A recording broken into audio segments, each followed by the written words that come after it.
Elle est partie par là. Là-bas, tu dis? Oui, par là. Merci, gamin.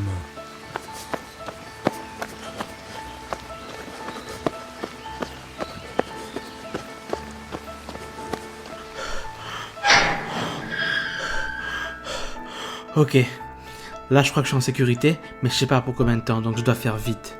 Je sais même pas si vous m'entendez, j'espère que c'est le cas. Ils veulent m'empêcher de parler, mais je vais y arriver. Je vais vous parler de Monster de Naoki Urasawa.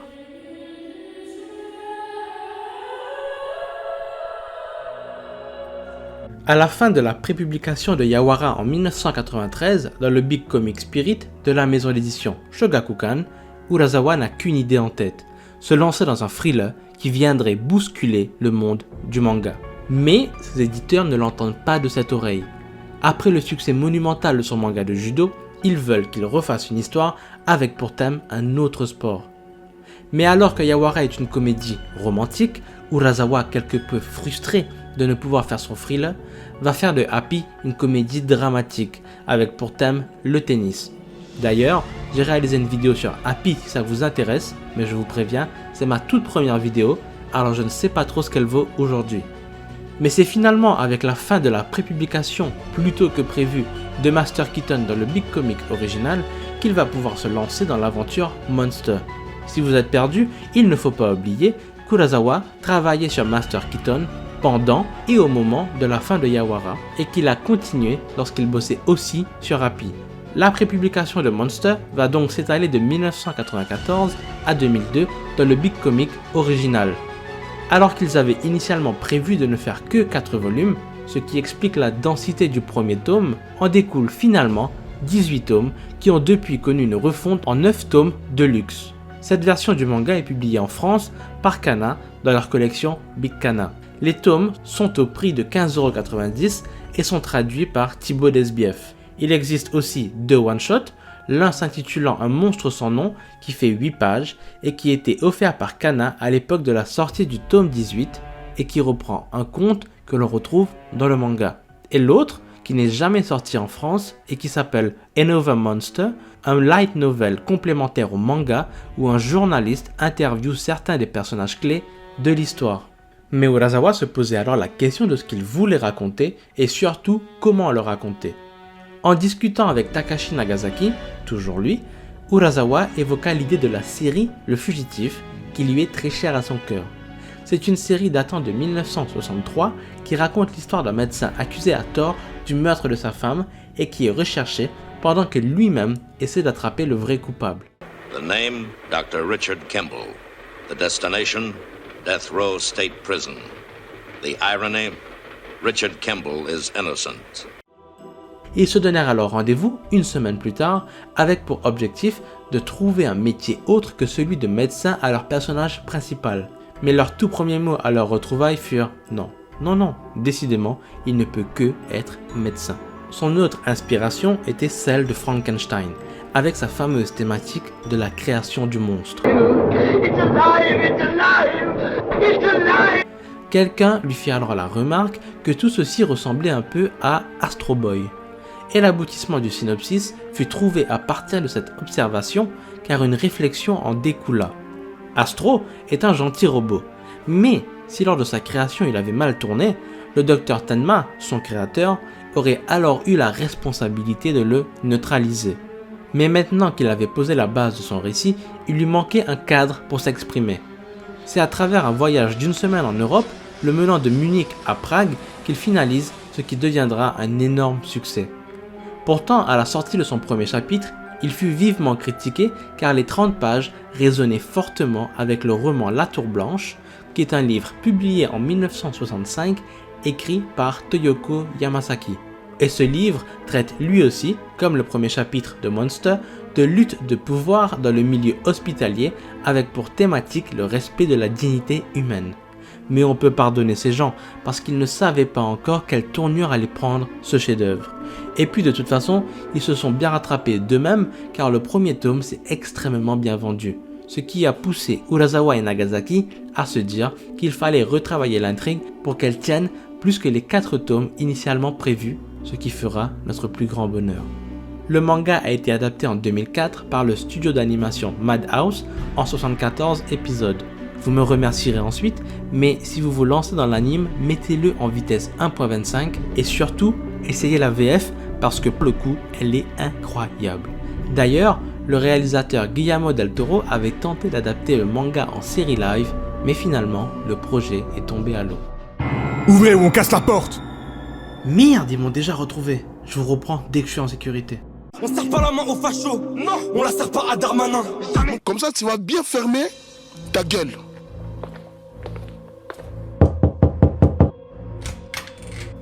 Vas-y, rentre. Dépêche-toi. J'ai réussi à trouver refuge chez quelqu'un à qui je confierais ma vie, mais je vais quand même faire attention parce que j'ai appris que c'est un de mes meilleurs amis qui m'a balancé aux autorités. Faites attention à qui vous donnez votre confiance. Mais moi, il faut que je reprenne ce que je vous transmettais parce que c'est très très important. Alors, c'est parti. Nous sommes en 1986 à Düsseldorf, en Allemagne. Le jeune japonais, mais extrêmement talentueux, neurochirurgien Kenzo Tenma se retrouve face à un dilemme. Mais avant de vous présenter celui-ci, un peu de contexte. Alors qu'il sort triomphant d'une opération compliquée qu'il a réalisée de main de maître, il apprend que le patient dont on lui avait initialement donné la charge est mort lors de son intervention chirurgicale. Pourtant, celle-ci n'avait rien de compliqué s'il avait été pris en charge à temps au moment de son arrivée. Mais alors que le docteur Tenma allait commencer à opérer cet ouvrier turc, le directeur de l'hôpital, qui est son futur beau-père, l'a chargé au dernier moment d'aller opérer un célèbre chanteur d'opéra qui venait d'arriver par les urgences. Cependant, la femme du défunt l'a, elle, en toute légitimité, en travers de la gorge et l'accuse du décès de son mari. Remué par ses dires, il n'écoute pas ce que sa future épouse lui raconte pendant leur dîner. Et après qu'il lui eut expliqué son problème et qu'il se défend par un « je fais ce qu'on me dit de faire », elle lui rétorque « mais chaque vie n'a pas le même prix ». Et là, c'est le déclic. Alors, quand le destin, facétieux, lui propose la même situation, il décide d'agir. En effet, un jeune homme arrive aux urgences avec une balle fourrée dans le crâne. L'intervention est extrêmement compliquée, mais il se sait capable de la réaliser. Au moment où il va se saisir de son bistouri pour commencer, quelqu'un intervient et parle au nom du directeur qui demande à Kenzo Tenma d'aller sur le champ opérer le maire de la ville qui vient d'arriver par les urgences. Le dilemme est en place. Ainsi, sa déontologie retrouvée le pousse à refuser. Le jeune homme est sauvé, le maire est mort. Mais l'hôpital, comme toute organisation sociale, est politique. Alors, en allant à l'encontre des ordres, Tenma se retrouve rétrogradé. Et comme un malheur ne vient jamais seul, Eva, la fille du directeur, le quitte. Alors que tout semble fini pour lui, le directeur et 2 autres membres importants de l'hôpital sont retrouvés empoisonnés. Dans le même temps, le gamin que Tenma a sauvé, qui s'appelle Johan, disparaît de l'hôpital avec sa jumelle, répondant au prénom d'Anna, qui était arrivée en même temps que lui, dans un état de choc qui faisait qu'elle ne pouvait plus rien faire. 9 ans plus tard, Tenma a retrouvé de sa superbe et occupe une place importante dans l'hôpital. Mais dans le même temps, une vague de crimes prend place en Allemagne et le tueur n'est autre que l'enfant sauvé d'une balle dans la tête. De son côté, l'inspecteur Runge reprend l'affaire des meurtres de l'époque et soupçonne Tenma. Commence alors une double course-poursuite, Tenma qui chasse Johan et Runge qui chasse Tenma. T'as entendu?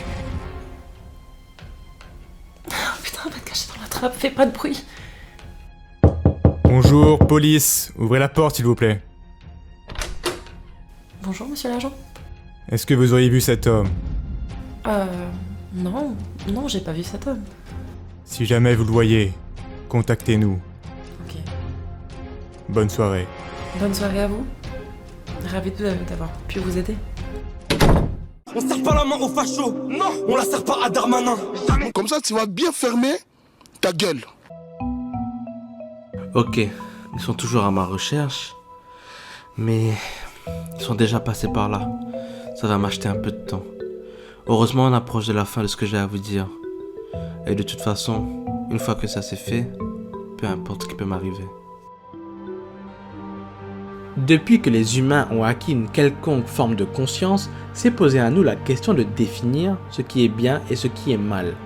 Ce qui est moral n'a rien de naturel. Cela se façonne au fil des époques et des contextes. Pour autant, c'est un pilier inébranlable, un socle indispensable de nos sociétés. Nous sommes des animaux sociaux, il nous faut donc impérativement une grille de lecture pour connaître la façon de se faire accepter par autrui. C'est notre survie même qui en dépend.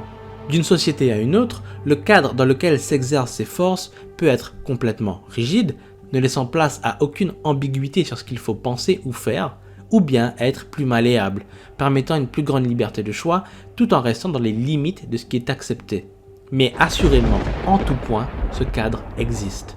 Ainsi, le plus grand drame de ces sociétés serait pour les individus de n'avoir aucun pouvoir sur le choix de respecter ou non la grille de lecture. Par exemple, choisir d'être ou non un bon croyant, d'être ou non un bon citoyen, etc. Si seul le hasard ou la fatalité décide de ce que nous représentons aux yeux des autres, alors il y a de quoi devenir fou. Tout ceci soulève donc une nouvelle question primordiale pour ces sociétés. Est-ce qu'on devient quelqu'un de mauvais ou est-ce qu'on est ainsi dès la naissance? Et c'est cette interrogation qui est le thème central de Monster. Est-ce que les agissements de Johan peuvent s'expliquer par ce qu'il a vécu ou est-il tout simplement, dès sa première respiration, le fruit d'une valse entre le chaos et les ténèbres? Mais bien maigre serait ce thème ancestral pour pouvoir qualifier de Monster un chef-d'œuvre. Un sujet qui tient à cœur le mangaka est la recherche de son identité. C'est quelque chose qu'il traite à travers ses différentes œuvres et sous divers angles. Ce manga ne fait pas exception à la règle. Ici, cette quête prend d'abord la forme d'une recherche de son prénom. Et oui, ça peut paraître anodin, mais le prénom est la première chose qui nous définit auprès des autres quand on arrive au monde. Et c'est là une des premières informations qu'on communique aux autres. En soi, oublier le vôtre n'est pas le plus grand drame, car une fois votre personnalité acquise, ce n'est plus ce qui vous définit. Par contre, si les autres oublient votre prénom, c'est la première étape pour oublier tout ce que vous représentez. Il est toujours plus difficile de parler ou de penser à quelque chose quand il n'est pas défini. S'accompagnera de cette quête une autre pour récupérer cette fois-ci des souvenirs, cet autre élément important qui vous permet de comprendre qui vous êtes aujourd'hui.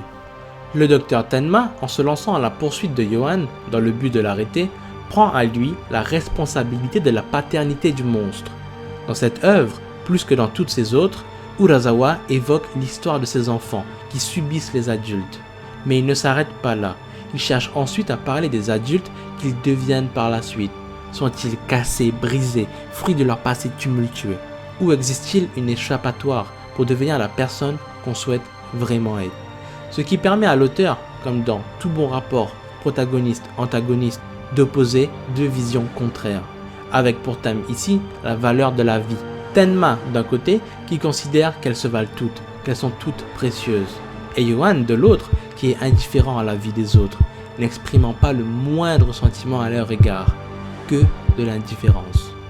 Dans ce duel de conviction, lequel des deux va l'emporter? Et est-ce que l'un des deux va devoir trahir celle-ci pour l'emporter sur l'autre? Oh putain, non.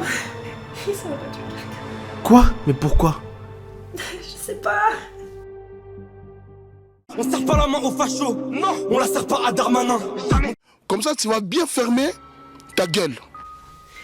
Oh putain, bordel, on est cramé, merde. Il faut qu'on parte, il faut qu'on se casse d'ici. T'as 5 minutes. Et j'ai juste le temps de préparer un sac, sinon je me barre sans toi, hein, si t'es pas prêt, je te jure. Il y a encore tellement de choses que j'ai à vous dire. Bon, je vais aller à l'essentiel, j'ai plus le choix de toute façon. Monster est une histoire à suspense de grande qualité. Les thrillers offrent souvent deux pistes de trame possibles. Soit on cherche la réponse à la question qui, soit à la question comment ou pourquoi. Dans ce manga, on connaît dès les premiers chapitres le nom de celui qu'on devra arrêter. On va donc devoir chercher pourquoi il agit ainsi, car sans le comprendre, il sera impossible de mettre un terme à ses agissements. Les révélations, les rebondissements, la tension et le grand dénouement évoquent une histoire ficelée de bout en bout, ne laissant pas la place au hasard. Déjà incroyable sur cet aspect thriller, c'est pourtant les séquences tranches de vie qui viennent apposer le tampon de chef-d'œuvre à ce manga. Urasawa va entrecouper le fil rouge par des chapitres tranches de vie qui au premier abord semblent éloignés de l'histoire, mais qu'il arrive au final toujours à connecter à la trame. Mais surtout, ces chapitres servent à appuyer les thématiques de l'œuvre, principalement celle de l'origine du mal.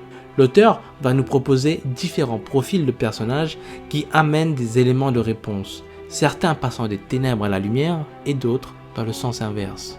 Étant donné qu'on évoque les personnages, avant même de parler des principaux, il est bon d'évoquer le casting des secondaires. Urasawa a expliqué que lorsqu'il crée un personnage secondaire, il n'a qu'une ambition. Il veut que le lecteur se dise « je veux absolument un spin-off sur lui ». Et dans Monster, on est tout simplement sur le casting le plus incroyable qu'il soit, tout manga confondu. Aucun personnage ne vous laissera indifférent. Vous allez vous attacher, vous allez les adorer, vous allez en détester, vous allez partager leur peine. Et je préfère m'arrêter là sur eux, car de toute façon, rien de ce que je peux dire ne sera assez fort pour rendre compte de la qualité de ce casting. Mais si les secondaires sont monumentaux, les principaux le sont tout autant. Yohan, un jeune homme beau, intelligent, puissant et charismatique que rien ne semble en mesure d'arrêter une fois une idée en tête. Sa simple existence impose une ambiance pesante sur le manga alors même que lui n'apparaît que très peu. Pourtant, chacune de ses apparitions est tonitruante. Mais une opposition n'est belle que dans la qualité de l'adversité. Et à ce petit jeu, Tenma est un minima son équivalent. Génie de la médecine, homme au grand cœur, déterminé à assumer ses responsabilités, même si ça peut signifier trahir ses convictions. Cette histoire vous fera aussi voyager, que ce soit dans le temps ou dans l'espace, passant de l'Allemagne à la République tchèque, reproduisant à l'identique les bâtiments qu'il a pu photographier pendant ce voyage de repérage. C'est aussi l'occasion d'évoquer le contexte de cette Europe au lendemain de la chute du mur de Berlin et de la fin de la guerre froide. Anciens services secrets communistes ou nouveaux groupes néo-nazis seront de la partie. Il y a un avant et un après Monster. Les émotions vécues, les personnages rencontrés et les scènes marquantes, tant dans la sensibilité d'une phrase simple d'apparence mais qui renferme une grande signification, ou dans les révélations fracassantes, ne vous feront pas regretter cette expérience. Ouvrez ou on casse la porte! Ils sont là, il faut qu'on se barre, putain, cours!